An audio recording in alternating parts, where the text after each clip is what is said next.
અમરેલી નગરપાલિકાની આગામી ચૂંટણીમાં રસપ્રદ પારિવારિક જંગ જોવા મળી રહ્યો છે, જેમાં વોર્ડ નંબર 9માં જેઠાણી રેણુકાબેન સોલંકી ભાજપમાંથી અને દેરાણી કાજલબેન સોલંકી કોંગ્રેસમાંથી સામસામે ચૂંટણી લડશે।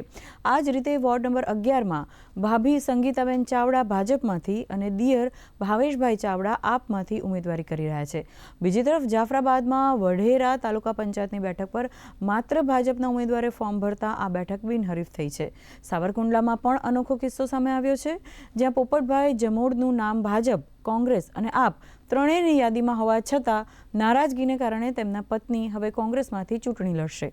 આમ અમરેલી જિલ્લામાં ચૂંટણી જંગ હવે રાજકીય પક્ષોની સાથે સાથે પારિવારિક પ્રતિષ્ઠાનો જંગ પણ બની ગયો છે।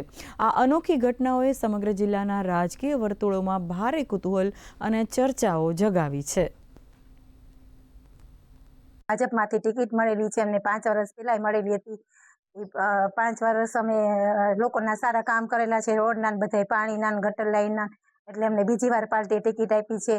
એટલે અમે જનતા અમને પાકો ભરોસો છે કે અમને મત દેવાના છે ને અમે જીતવાના છીએ, પાકું છે। જો લોકોના કામ કરવા હોય તો પાર્ટી સાથે જોઈન્ટ થવું પડશે, અને આમ આદમી પાર્ટી સાથે હું જોઈન્ટ થયો અને આપણે બહુ સપોર્ટ લોકોનો મળે છે। સોસાયટીમાં બધાને મેં વાતચીત અંગત મળીને કરેલી છે, બરોબર।